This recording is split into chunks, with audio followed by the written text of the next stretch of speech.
Espírito Santo, nós entregamos os próximos minutos a Ti, entregamos o controle total e absoluto das nossas vidas, tudo que vai acontecer aqui. Pedimos que Tu abra agora a nossa mente, que Teu Espírito Santo comece a nos ministrar, antes que a palavra chegue aos nossos ouvidos, que a Tua voz já chegue ao nosso coração. Fala conosco, Senhor. Queremos ser transformados pela Tua palavra, não somos mudados de culto em culto, mas somos transformados de glória em glória, então nós precisamos da Tua glória nessa manhã. Submetemos toda a inteligência humana à sabedoria infinita de Cristo. E que Tu possas, Senhor, dar um destino claro, dar clareza ao nosso caminho nessa manhã. Fala conosco, estamos abertos e sensíveis à Tua voz. Obrigado, Senhor. Em nome de Jesus nós oramos. Amém. Abre sua Bíblia, por favor, em Lucas. Lucas,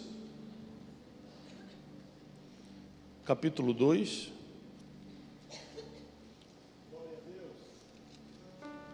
Lucas, capítulo 2. Versículo 47.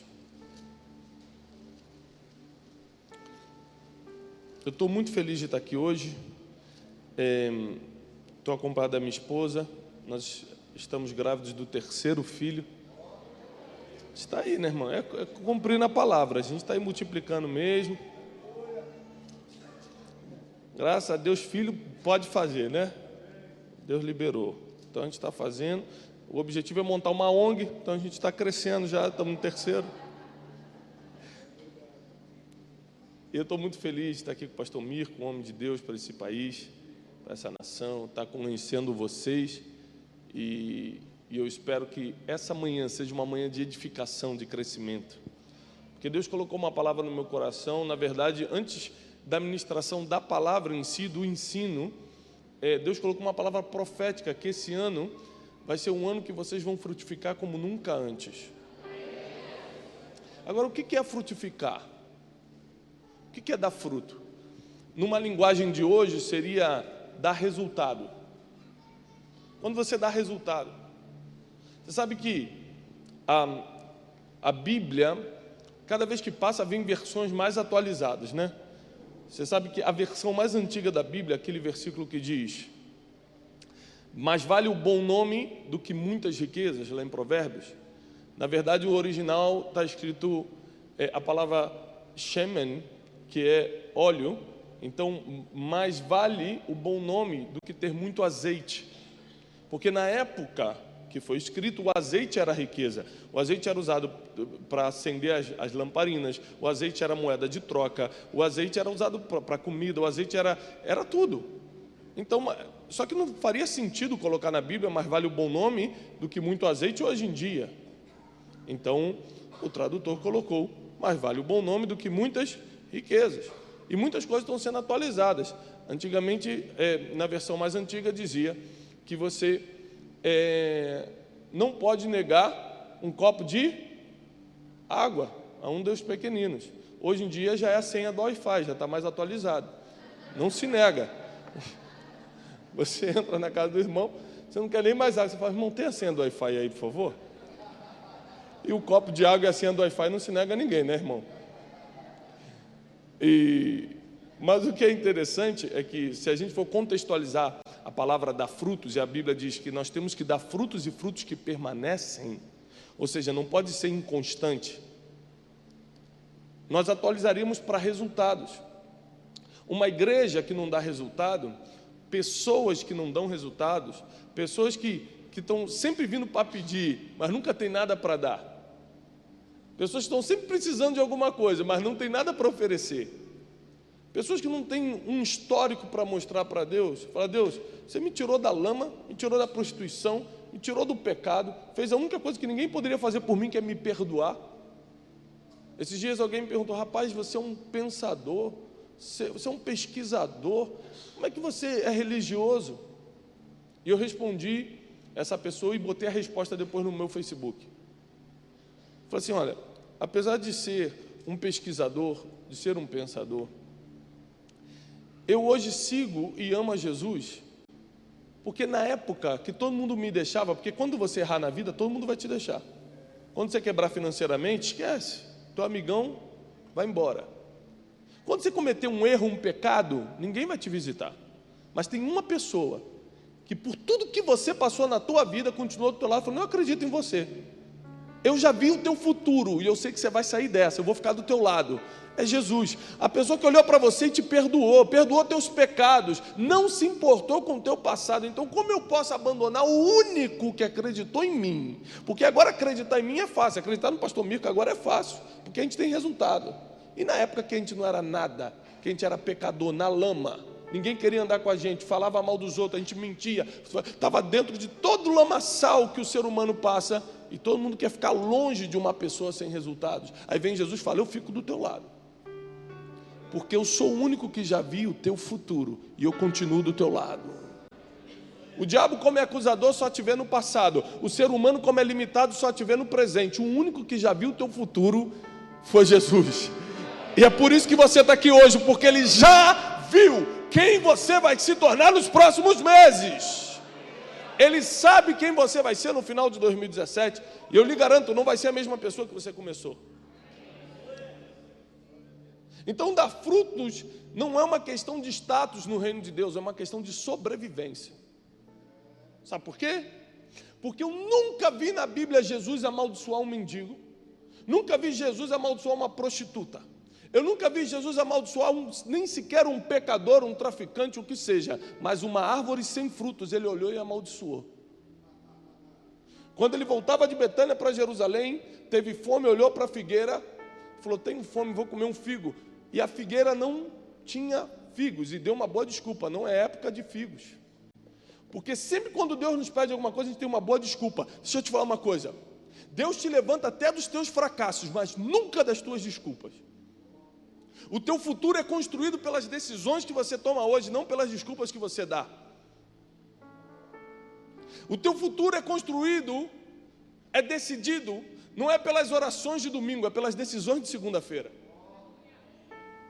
Porque no domingo, irmão, todo mundo é espiritual. No domingo você recebe, sentir, pastor, estou emocionado, estou arrepiado, está forte.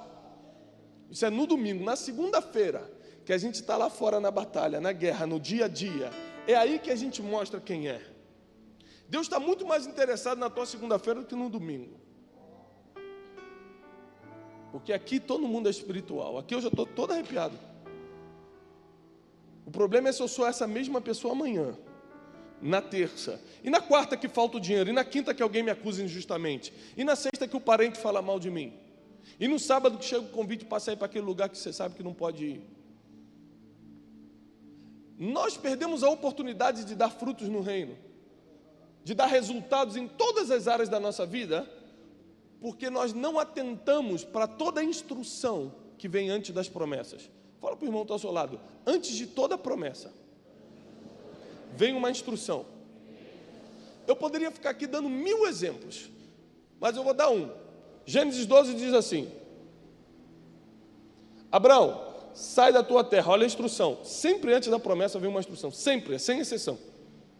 Abraão, sai da tua terra, sai da tua parentela, sai da casa dos teus pais e vai para a terra que eu te mostrarei. Ponto, finalizou a instrução. Versículo 2, então, vírgula, vai entrar a promessa, de ti farei uma grande nação, multiplicar-te-ei, vou te abençoar, os que te abençoarem serão abençoados, os que te amaldiçoarem serão abençoados. Ou seja, quando você lê a Bíblia, por falta de inteligência, nós vamos falar um pouquinho de inteligência hoje, por causa da sua ignorância, do mar de ignorância que tem regido as vidas e as famílias no Brasil, você lê a Bíblia e não entende nada, porque nós não temos o mínimo de pensamento crítico. Sabe o que é o pensamento crítico? Eu consegui criticar meus sentimentos, duvidar de algumas emoções, ler tentando entender de verdade. Por exemplo, tem um versículo da Bíblia que diz assim, vou explicar o que é pensamento crítico. Jesus andando pela praia, viu André e Simão, viu depois Tiago e João, chamou e disse, vinde após mim, e eu vos farei pescador de homens. Aí o versículo seguinte diz, eles deixaram tudo e o seguiram. Qualquer pessoa com pensamento crítico lê um versículo desse e fala, gente, isso aqui é loucura, isso aqui não tem como acontecer. Por quê? Porque eu não posso estar na minha empresa, no meu barco, estou lá ajeitando minha rede, fazendo as coisas, passa um homem, um barbudo ali na beira da praia e fala: oi, tudo bem? Paz do Senhor, paz do Senhor. Me segue aí. Ah, tá bom, vou deixar tudo aqui, vou te seguir. Vamos. Isso não existe. Mas a gente lê sem pensamento crítico, é por isso que a gente não desenvolve a inteligência. Porque o questionamento é o princípio da inteligência, da mesma forma que o temor do Senhor é o princípio da sabedoria. Aí eu comecei, mas como que pode? Como é que eles largaram tudo? E aí eu cheguei a algumas conclusões, analisando cada versículo, pensando criticamente, porque a gente, como não entende português, por exemplo, a gente acha que questionar é rebelião. A gente acha que estudante é a mesma coisa que aluno. A gente não sabe diferenciar algumas palavras, por falta de inteligência. Então a gente também não sabe nem ler, nem se expressar. Mas Deus vai estar mudando isso, porque Deus está levantando uma geração inteligente e empreendedora no Brasil. Uma geração do reino que é inteligente e empreendedora. Nunca tivemos uma colheita tão sobrenatural de vidas como vamos ter a partir de 2017, por causa do nível de sabedoria que vamos comunicar o que Deus tem feito dentro de nós. E aí, presta atenção. Antes de toda a promessa, tem uma instrução, mas como a gente não sabe ler, a gente só foca na promessa. O irmão chega para mim e fala: pastor, muito tremendo aquele versículo que diz que nós vamos comer o melhor da terra. Eu falei: não, meu irmão, não é isso que está escrito, não. Está escrito: se, vírgula, me ouvirdes, vírgula, e me obedecerdes, vírgula, comereis o melhor da terra. Antes da promessa tem uma instrução. E você não quer seguir a instrução, mas quer o cumprimento da promessa. Só que só quando você cumpre os princípios, Deus cumpre as promessas. Porque toda promessa está atrelada a um princípio. Nós somos uma geração que vivemos de arrepios, mas não cumprimos princípios.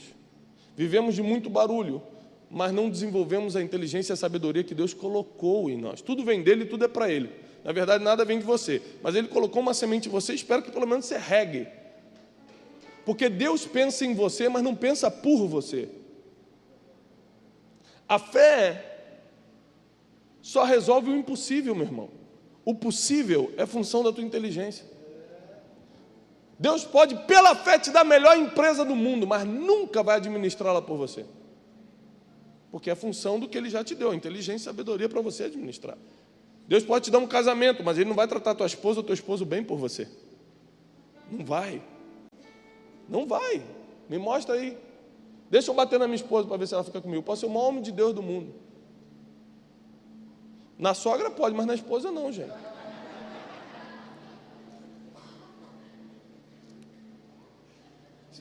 E nós estamos vivendo, sabe o que? De historinha. A gente esqueceu os princípios bíblicos.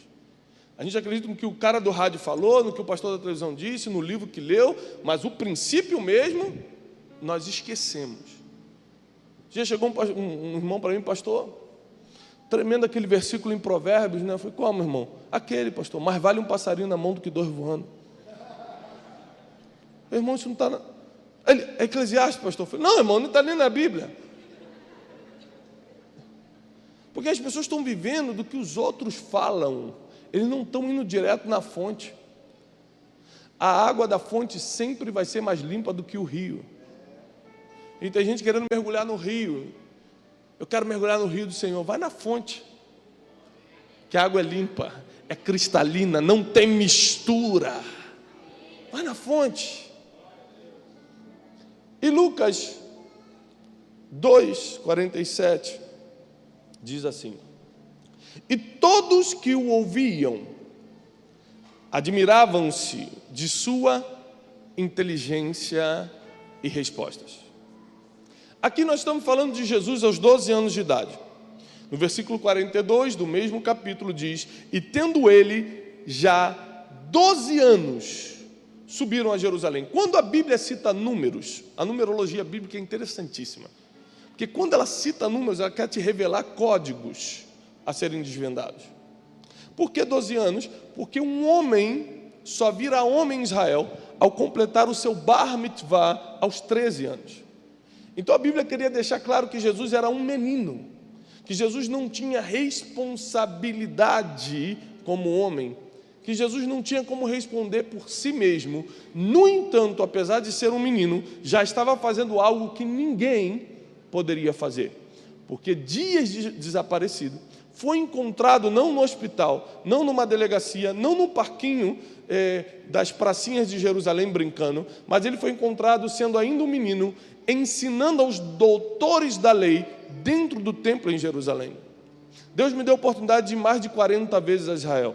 Eu pude estudar com muitos arqueólogos, historiadores, fazer curso na Hebrew University, no Jerusalem Bible Institute. E convivendo com essas pessoas, eu entendi só uma coisa interessante, que uma cena como essa não era possível acontecer. Primeiro porque rabino não pode perder tempo com leigos, com quem não é aluno, não pode também perder tempo com pessoas que não estão ligadas diretamente às suas escolas. E aqui fica mais difícil ainda, porque eles não eram rabinos, eram doutores da lei, uma classe acima do rabinato. E Jesus estava com 12 anos sentado ensinando, discutindo, e eles estavam admirados, não com os milagres que ele fazia, mas com a sua inteligência. Porque se Jesus começasse só com milagres, que novidade teria? Israel foi uma nação que nasceu em milagres, eles viram o mar se abrir. Jesus não foi o primeiro nem o último a ressuscitar morto.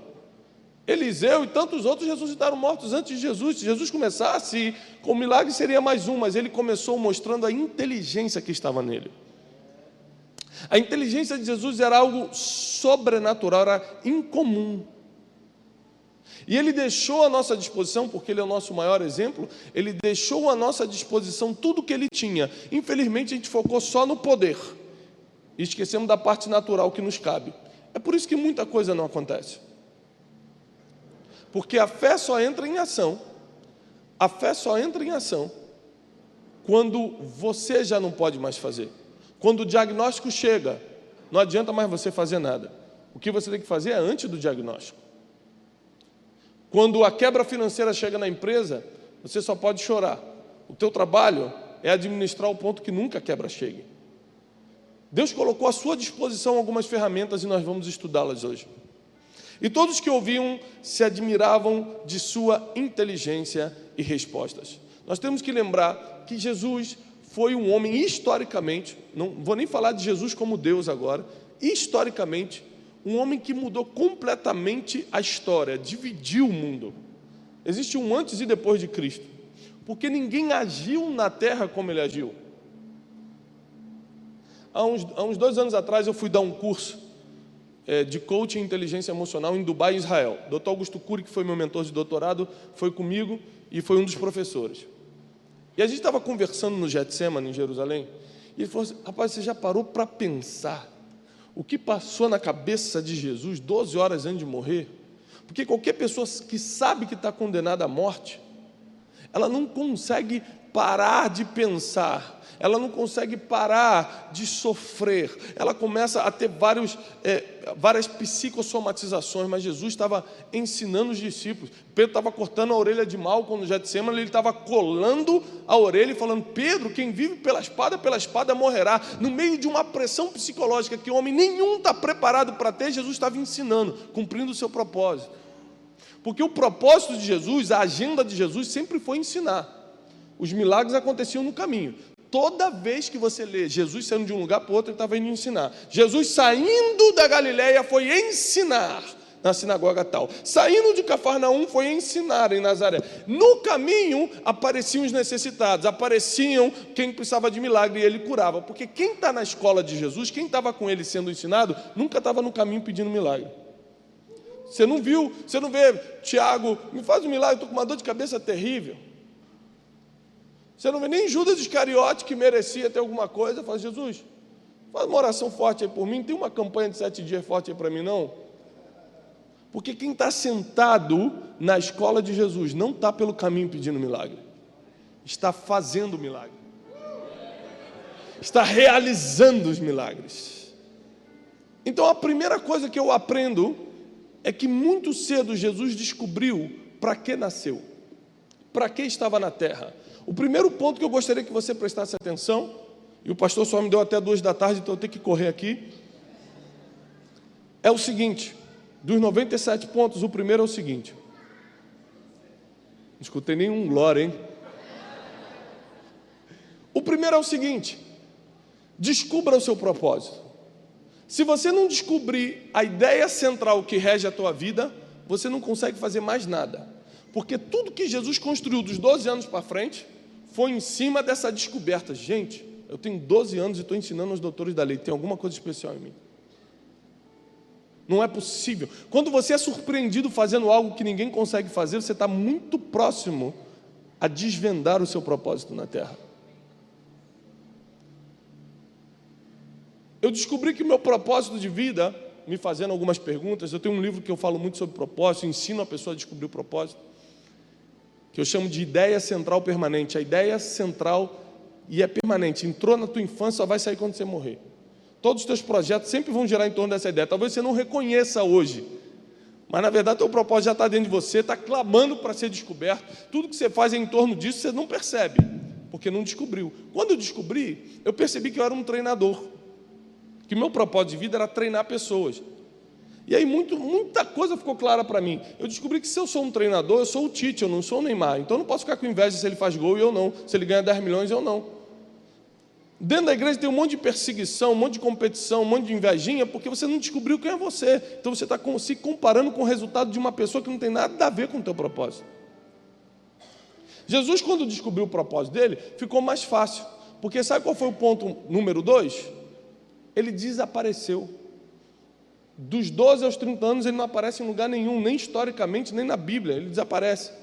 Agora, se você descobre o teu propósito hoje, amanhã você já está botando no Facebook: glória a Deus, que eu descobri que eu vou ser missionário. Pastor Mirko, me abençoa que a Americana está pequena para mim. Porque o ser humano é louco. O ser humano sem treinamento viaja.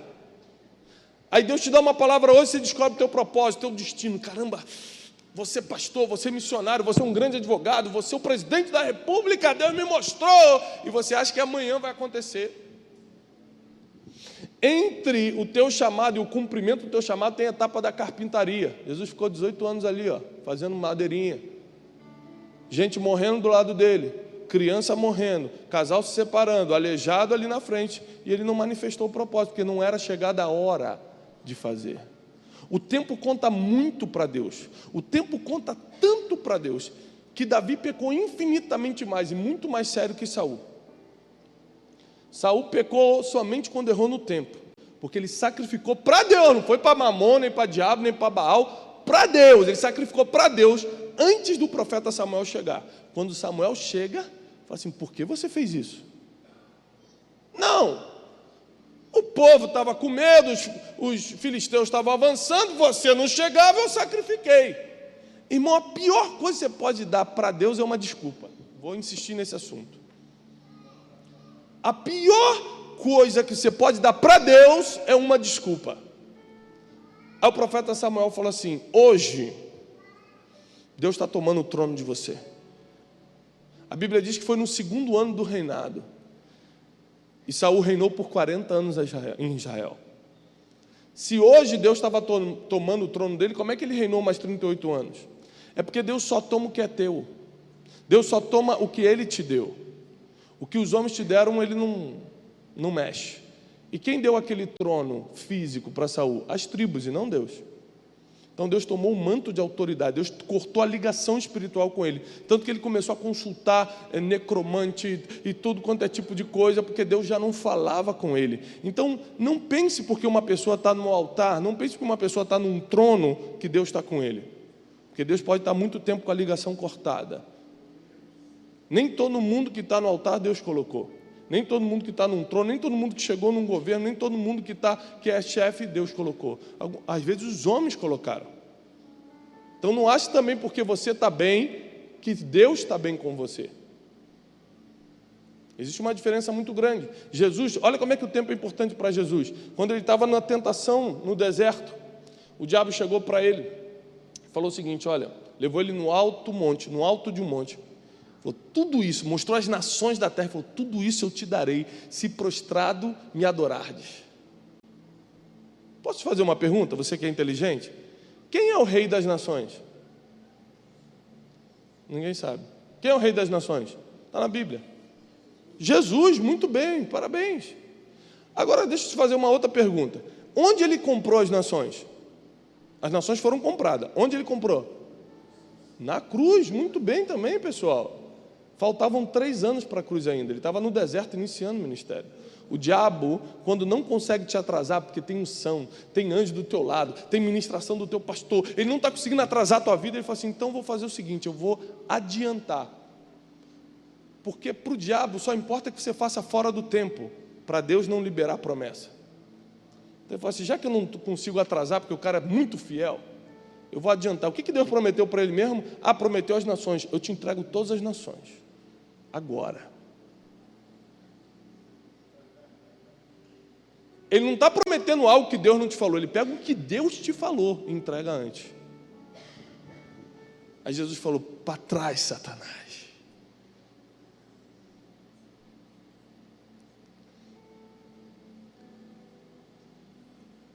A Bíblia diz que ele enganaria, se possível, até os escolhidos. Sem inteligência, sem sabedoria, você vai fazer muita coisa fora do tempo, achando que foi Deus. Mas eu tinha uma palavra. Você tinha uma palavra, mas não era para hoje. Jesus não tinha esse problema. Ele recebeu a promessa, entendeu o seu propósito e se escondeu por 18 anos para um treinamento. E sabe qual é o melhor treinamento de um ser humano? A sua rotina. Jesus foi viver uma vida normal, tendo que obedecer pai e mãe, tendo que trabalhar para pagar as contas. Tem gente que fala, o dia que Deus me enviar para um treinamento na Nova Zelândia, Londres.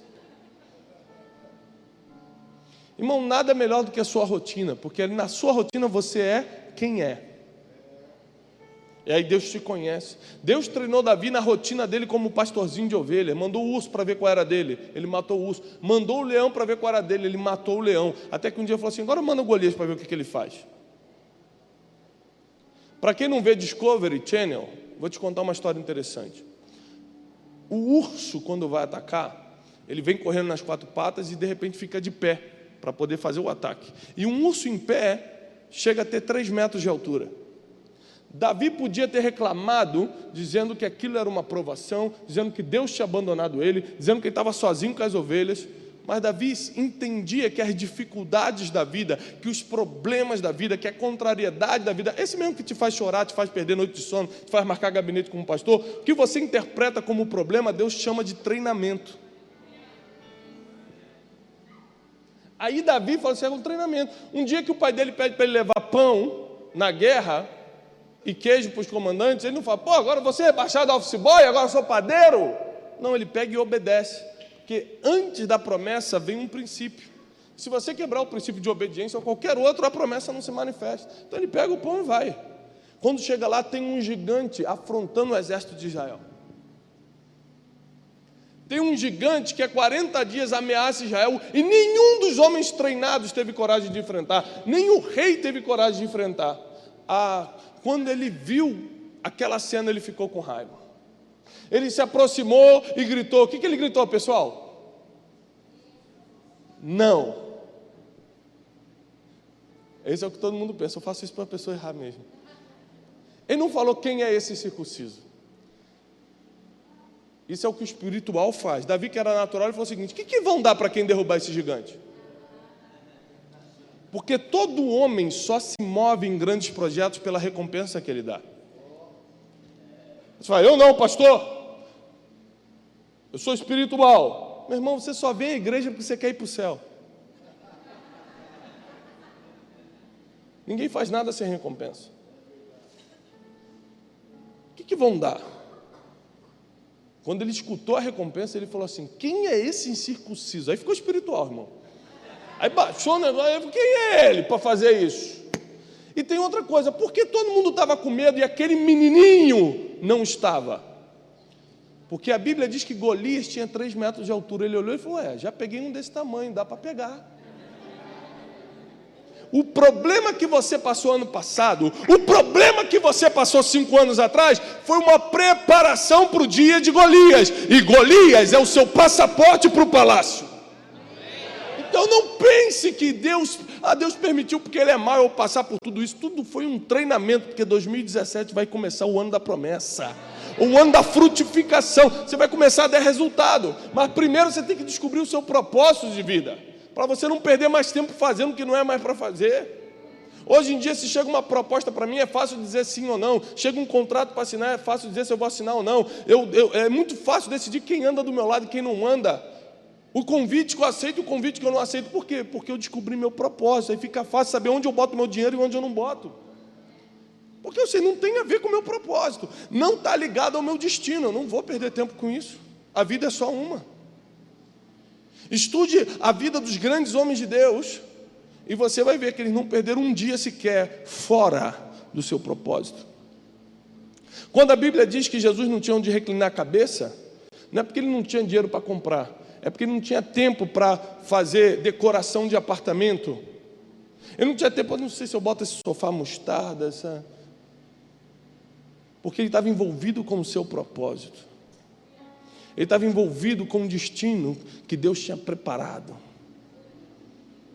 E depois do treinamento, depois que você se entrega a um treinamento, quando você sai, que foi o caso de Jesus, quando ele saiu do Jordão, sendo batizado por João Batista, um relógio começa a contar. Sabe qual é o terceiro ponto? É um prazo, você precisa ter prazo para as coisas. Descobriu o teu propósito e foi treinado, agora em que tempo você vai começar a fazer as coisas? Jesus sabia que ia morrer? Claro, ele avisou várias vezes. Importa que o Filho do Homem seja entregue em Jerusalém. Ele sabia. Então ele sabia que quando saiu do Jordão, que ele tinha 3 anos e meio para fazer tudo o que tinha que fazer. Até Jesus trabalhou debaixo de prazo. Você é empreendedor, empresário, não sei o que, e quer fazer no teu tempo, na hora que você quer. Não é assim não. Prazo para as coisas da igreja, prazo para a tua empresa, tudo tem que ter prazo. Prazo para pagamento, prazo para execução de projeto. Tudo que você fizer fora de prazo vai atrasar teu resultado. E dar resultado, dar fruto não é questão de status no reino de Deus, é questão de sobrevivência. Porque se Jesus passar por você hoje e pedir um fruto, meu irmão, tenha um para mostrar. Tenha um para mostrar. E quando você descobre o prazo, como Jesus descobriu, ele já passou para o 4º ponto, que foi formar uma equipe. Porque era muito apertado para fazer sozinho. Deixa eu te falar uma coisa. Não existe registro na história de alguém que foi relevante fazendo algo sozinho. Eu só estou podendo ministrar aqui porque tem uma equipe na minha casa cuidando das crianças, tem uma equipe no instituto, tem uma equipe nas coisas que eu faço, porque sem equipe a gente não consegue fazer nada. Tem uma equipe aqui comigo, o Ronaldo está ali atrás, minha esposa está aqui. Tem uma equipe. Sem equipe a gente não avança. Até Jesus teve que montar uma equipe. Ele era Deus, ele podia só estalar o dedo. Mas como ele estava preso nas regras naturais, porque ele estava na terra, ele ensinou a melhor forma de fazer. Gente, se a gente só seguir o que Jesus fez, a gente vai viver a melhor vida, a qualidade de vida que nenhum médico pode oferecer, que nenhum estudo pode dar. Ele falou, monta uma equipe. E a equipe nunca vem preparada. Vem Judas que te trai, vem Pedro que grita com os outros. É sempre maluco que vem para perto. Isso é normal, não é só contigo não. Você tem que aprender com Jesus. Gente que não sabe pedir, Tiago e João, andando com eles há anos, chega para eles, Jesus, a gente pode te pedir uma coisa? Pede. Você dá o trono para a gente, um na esquerda e um na direita? Jesus, meu Deus, só tem maluco, gente. Jesus, posso te pedir outra coisa? Sim. Vou mandar fogo nessa cidade queimar todo mundo? Jesus, mas de que espírito vocês são? Esse era o tipo de pessoa que andava com Jesus. Mas foram esses 12 malucos que levaram o evangelho até a Americana 2000 anos depois. 12 pessoas com defeitos, com passado, com pecados, mas treinados. Faziam parte de uma equipe e fizeram a história acontecer. Fizeram a história acontecer. Agora deixa eu falar uma coisa. Como é que Jesus foi selecionando essas pessoas? Passou por Pedro, Tiago e João? Me segue, André, me segue, todo mundo seguiu. Passou por Mateus, o publicano, me segue, ele seguiu. Como foi isso? É simples. 18 anos, morando em Nazaré, que é uma cidade que não é autossubsistente. Ele tinha que comprar na Galileia para poder levar para Nazaré, 17 quilômetros de distância. Então, pelo menos 2, 3 vezes por semana ele descia para a Galileia. Nessa época só tinha 3 empresas de barco na Galileia, e a Bíblia diz que Pedro, Tiago e João eram sócios em uma. Você acha que quantas vezes Jesus comprou de Pedro, Tiago e João? Ele, como agora filho mais velho que assumiu a casa, porque José morreu na adolescência de Jesus, agora ele tinha que assumir as funções de pai. É a tradição judaica. Ele tinha que, por exemplo, pagar os impostos. Adivinha quem era o cobrador de impostos da região? Eu estou terminando um doutorado em business nos Estados Unidos, em negócios. Uma das coisas que a gente aprende muito é: você só conhece uma pessoa quando negocia com ela. Não pensa que conhece alguém até tratar de dinheiro com essa pessoa. Segue um conselho meu. Aquele amigo de 10 anos, amigão, parceirão, faz um negócio com ele para ver se vocês são amigos mesmo. Essas pessoas não conheceram Jesus porque ele disse que era Deus. Elas conheceram Jesus de ficar anos negociando. Jesus era carpinteiro, ele tinha que comprar e vender os materiais dele também. Não é só fazer cadeirinha.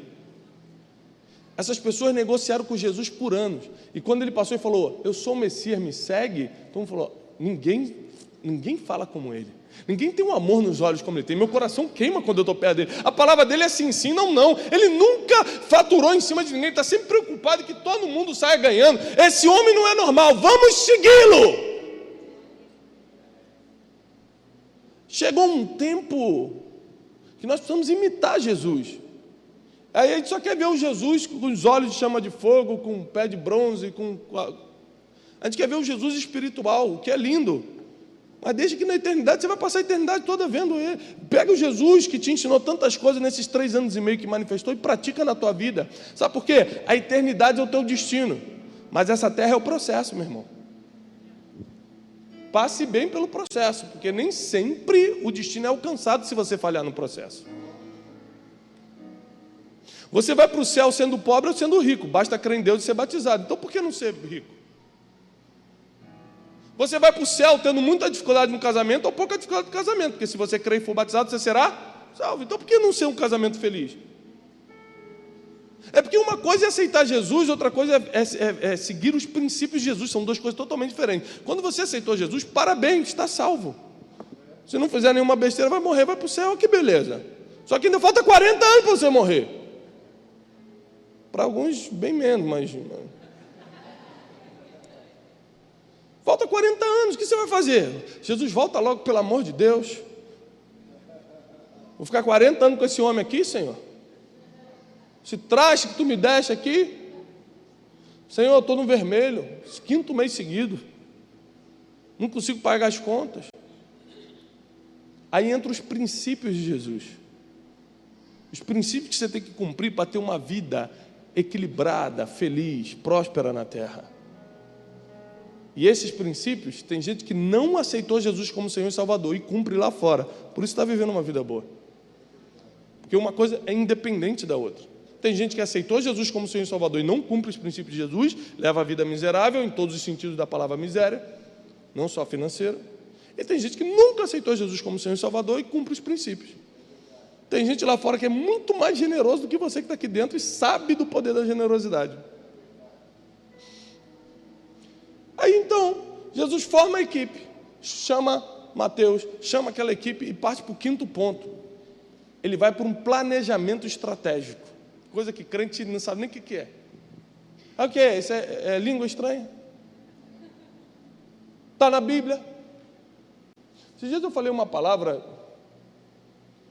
eu não lembro qual foi a palavra que eu falei, o irmão falou: pastor, me mostre na Bíblia essa palavra que você falou. Não sei se foi empreendedorismo, alguma palavra desse tipo. Falei: me mostre na Bíblia a palavra Trindade. Você crê na Trindade? Creio, então me mostra na Bíblia, me prova. Não tem. Então existem pessoas. Aliás, deixa eu falar uma coisa, fazendo um adendo aqui. Nenhuma raça na terra é mais xiita do que o crente. O crente é matador, é fofoqueiro. Rapaz, se você tiver ferido, ele acaba de te arrebentar. Eu estou acabando de ler um livro do C.S. Lewis, um grande pensador da década de 40, cristão.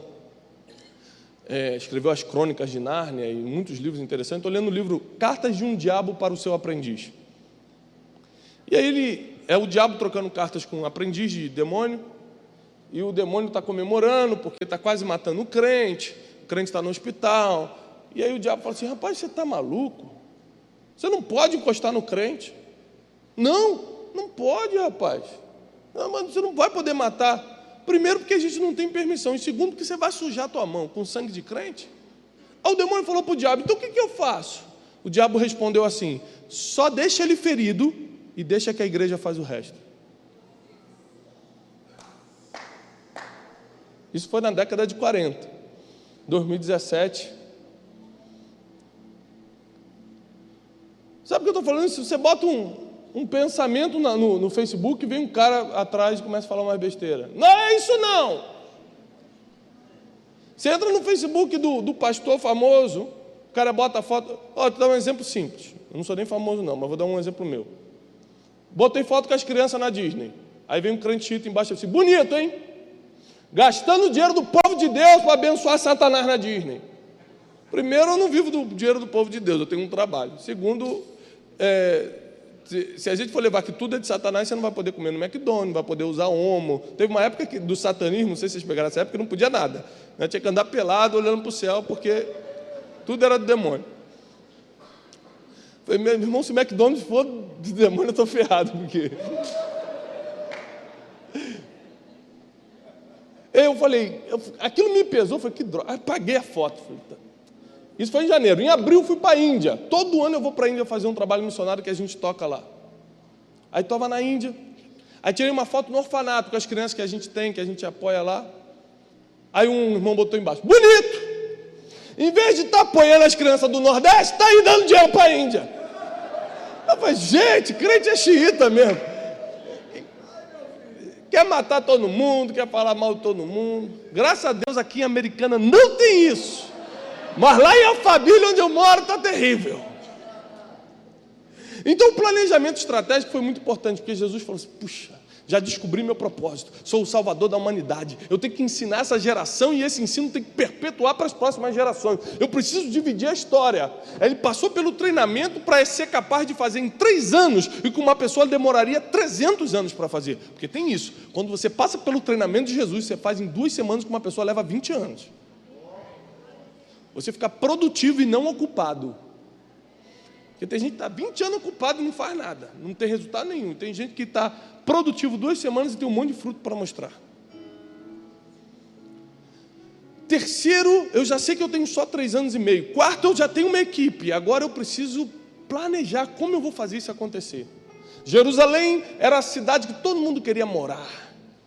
Cidade que todo mundo queria estar. Se você fosse começar um ministério naquela época, você tinha que começar em Jerusalém, cidade onde estavam os holofotes, estava o sinédrio, os sacerdotes, o dinheiro, os polícios, tudo estava ali. Se você quisesse aparecer na foto, você tinha que estar em Jerusalém. Jesus escolhe Cafarnaum para começar o ministério. Porque tem lugar que todo mundo quer estar, mas não é para você. Não é estratégico para o seu tempo. Por isso não vá pelo que todo mundo quer, pelo que todo mundo faz, pelo que dá certo para todo mundo. Pode dar certo para todo mundo, mas nada vai fazer dar mais certo do que a voz de Deus te guiando nas estratégias. Aí Jesus foi para Cafarnaum. O que ninguém sabia é que Cafarnaum era a cidade pedágio, à beira da Via Maris, a principal via comercial de Roma na época. Quem saía do Egito ia para Damasco, quem saía do Oriente ia para o Ocidente, tinha que parar em Cafarnaum para pagar pedágio. Jesus primeiro tinha bom gosto, cidade beira-mar, gostava de morar na praia, qualidade de vida. Mas já que eu vou viver só mais 3 anos, vamos pelo menos ver bem, né, gente? Foi para Cafarnaum. Segundo, Via Maris, todas as caravanas passaram por ali, os comerciantes, as escoltas romanas, tudo passava por ali. Por isso que as pessoas passavam um dia ali, ou para pernoitar, ou para pagar o pedágio, via o que Jesus fazia e levava aquelas notícias para tudo quanto era lugar. Numa época que não tinha Facebook, YouTube, Google, Twitter, não tinha nada disso, não tinha internet. Jesus não podia tirar uma selfie com Pedro, partiu fazer milagres com Pedrão. Não dava. Eu deixei de seguir um monte de gente no Instagram esses dias, pastor. Por quê? A pessoa posta foto assim, eu orando forte. Mas Jesus, mas não dá só para orar, não? Tem que tirar selfie orando? Eu, no momento de adoração, aí ele fala assim, mas Jesus, desculpa se alguém faz isso, não é contra você não. Então Jesus não dava para bater uma selfie com o Pedrão. Ele tinha que arranjar uma estratégia viável para o momento. Olha, além de ficar em Cafarnaum, ele usou uma ferramenta que a neurociência defende hoje como o seguinte, ó, o não proibitivo é um indutor neurótico do sim. Vou te explicar o que é isso. Se você falar para o teu filho assim, filho, não encosta na tomada, ele não estava nem pensando em encostar. Quando você falou, ele... O não proibitivo é um indutor neurótico do sim. Se tem alguém atrás de você e falar, não me olha, na hora você olha. Se eu pedir, ó, por favor, pessoal, não imaginem um fusquinha rosa aqui na frente. Eu pedi para não imaginar, mas você imaginou. Porque o não proibitivo é um indutor neurótico do sim. Aí Jesus, em Cafarnaum, nos 4 evangelhos, ia fazendo os milagres, acabava de levantar o aleijado e falar, uma coisa eu te peço, não fala para ninguém que fui eu que te curei.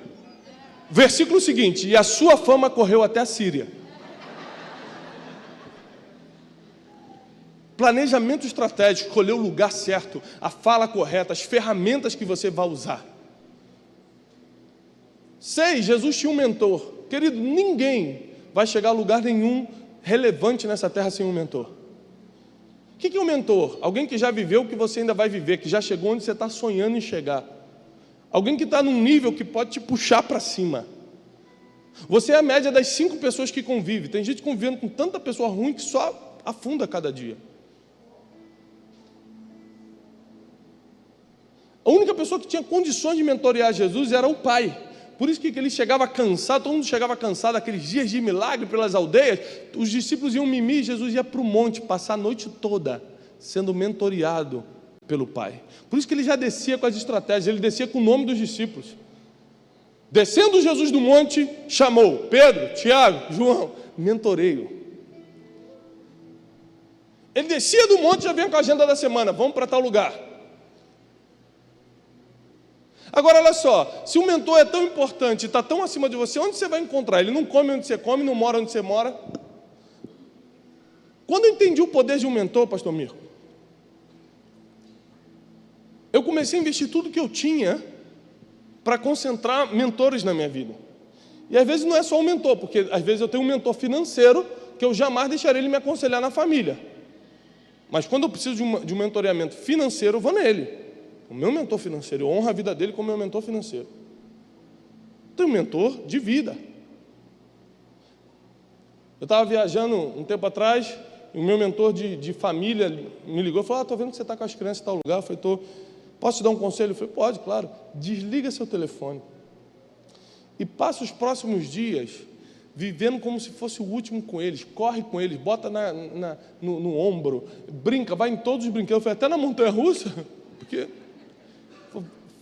cria memórias para você e cria memórias nele. Porque quando você tiver a minha idade, ele tem 70 anos, você não vai lembrar de nenhum diploma que você conseguiu, você não vai lembrar de nenhum dinheiro que caiu na sua conta, você só vai lembrar aquelas férias de 1900 e tal com as crianças.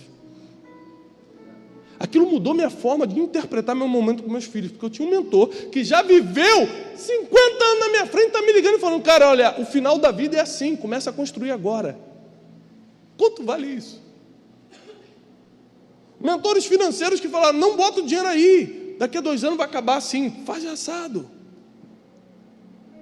Quando eu comecei a andar com alguns mentores, não eram pessoas disponíveis, eram pessoas que estão num nível muito acima. Eu ligava para a secretária, falava assim, onde é que o doutor fulano vai estar sexta-feira? Ah, sexta-feira ele está num voo para Dallas. Falei, qual o voo?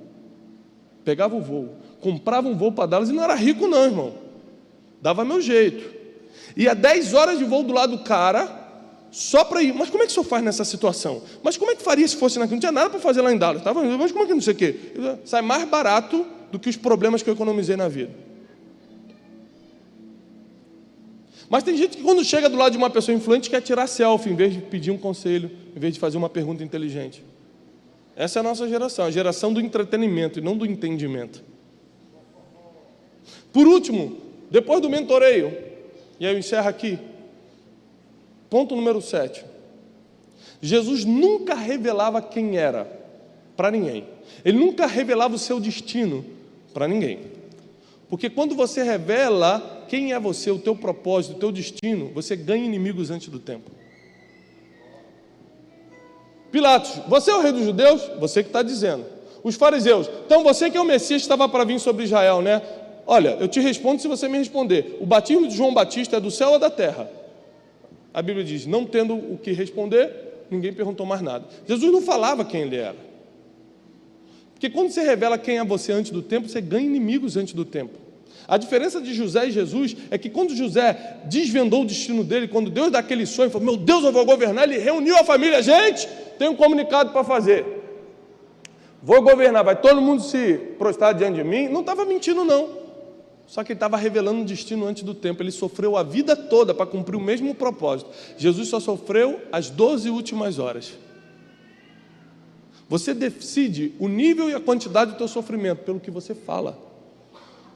A psiquiatria já provou que 97% das suas angústias vêm pelo que você fala e não pelo que falam contra você.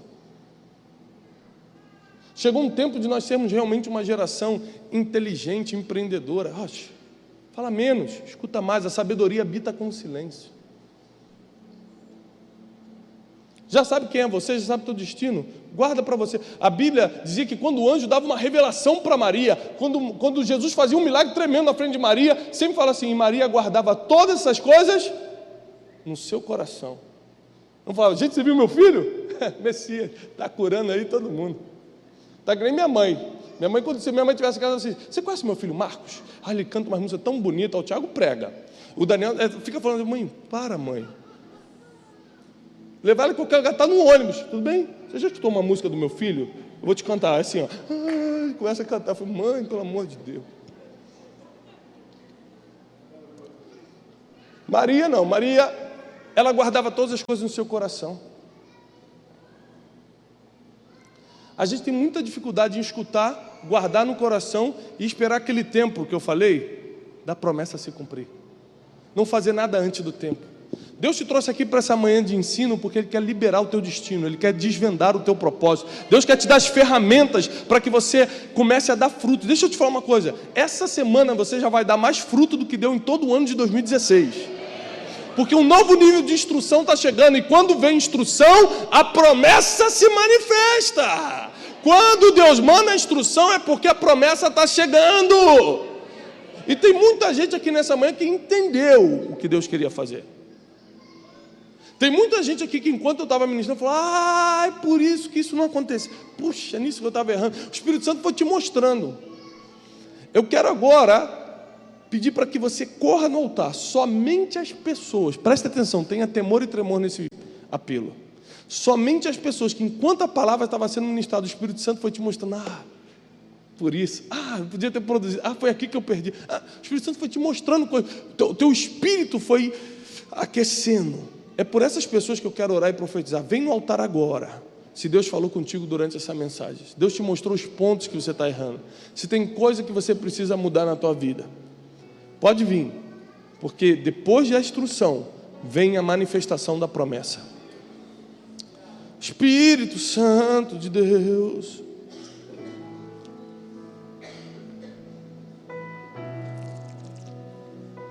Espírito Santo,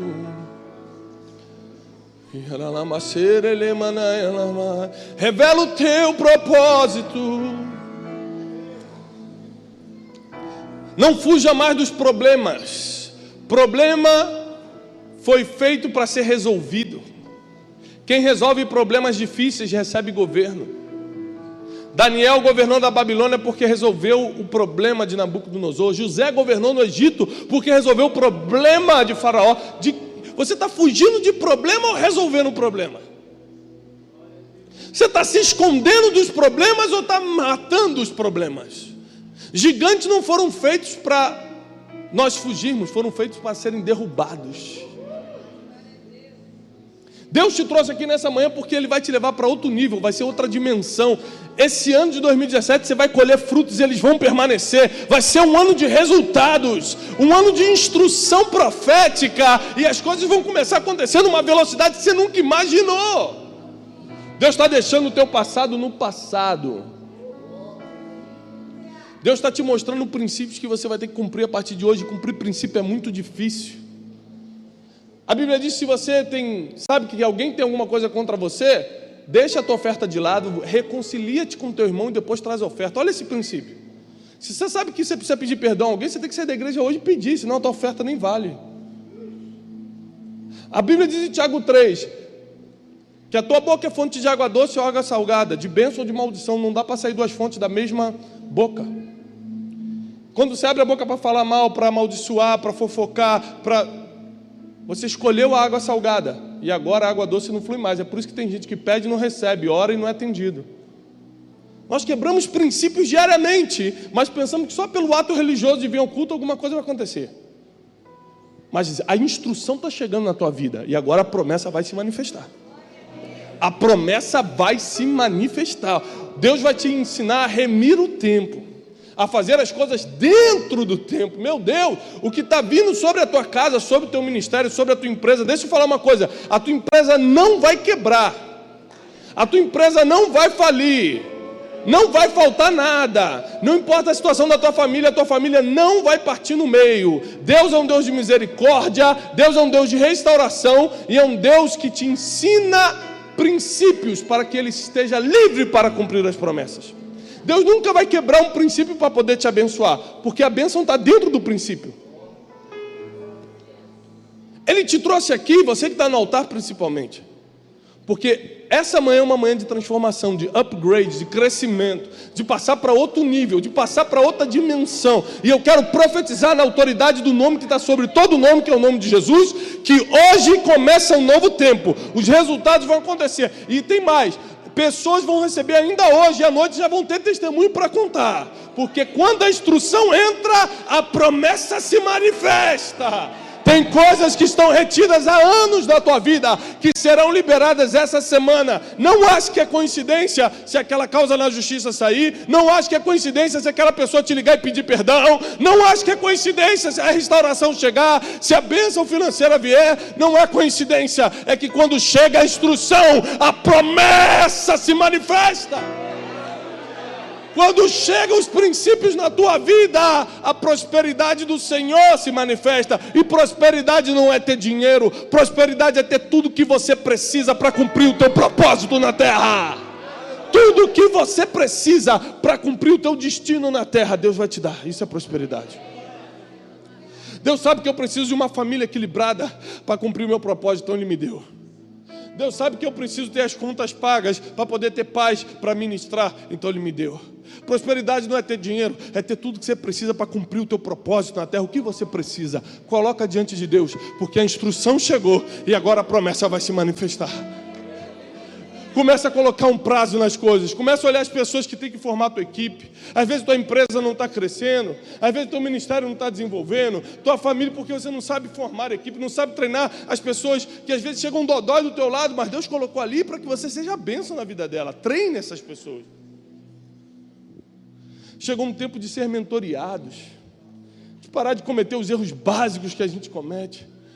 Começar a escutar a experiência de quem já viveu. Até Jesus vos comentou. Chega uma hora de falar menos e escutar mais. Parar de falar para todo mundo o que você acha, o sonho que Deus te deu, a palavra profética que você recebeu. Para de levantar os invejosos. Quanto menos falar, mais longe você vai. Nem tudo é para você postar no Facebook. Nem tudo é para você falar com o teu vizinho. Resolve esse problema emocional que você tem de necessidade neurótica de aceitação. Você quer ser aceito, então você fala para todo mundo. Compra roupa que não pode, parcela carro que não vai dar para pagar. Você faz tudo para tentar se sentir aceito. Deus já te aceitou na cruz. Não tem mais nada que um ser humano possa fazer por você. Levante suas mãos no sinal de receber. Eu quero profetizar. Pai, em nome de Jesus, Essa manhã está selada como uma manhã de promessa. Eu profetizo que hoje à noite vai descer uma unção sobrenatural que vai liberar destinos, que vai liberar promessas. Vai ser algo, Pai, que nós não experimentamos. Nós profetizamos debaixo da instrução que foi dada, debaixo do poder da Tua palavra, que hoje começa um novo tempo na família, no ministério, nas finanças, nos empreendimentos. Esse povo, como diz a palavra, será o povo mais feliz da terra. Aqueles que recebem, aplauda ao Senhor com toda a tua força, em nome de Jesus Cristo.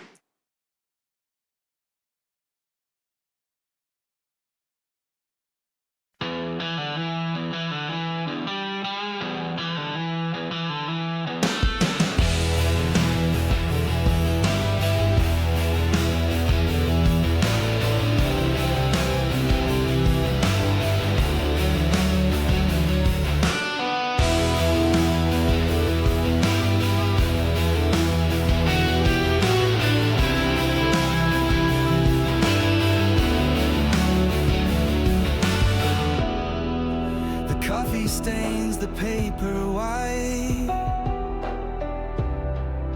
a sinking sun in teacup tide, curtains sway like ghosts in flight, the room breathes quiet, nothing hides, the clock ticks slow, a hollow drum, each second falls, a kingdom's crumb, the fridge hums low, a requiem for all the dreams that never come. Paper boats on a quiet sea, drifting far where I can't see, whispers echo endlessly, loneliness is company.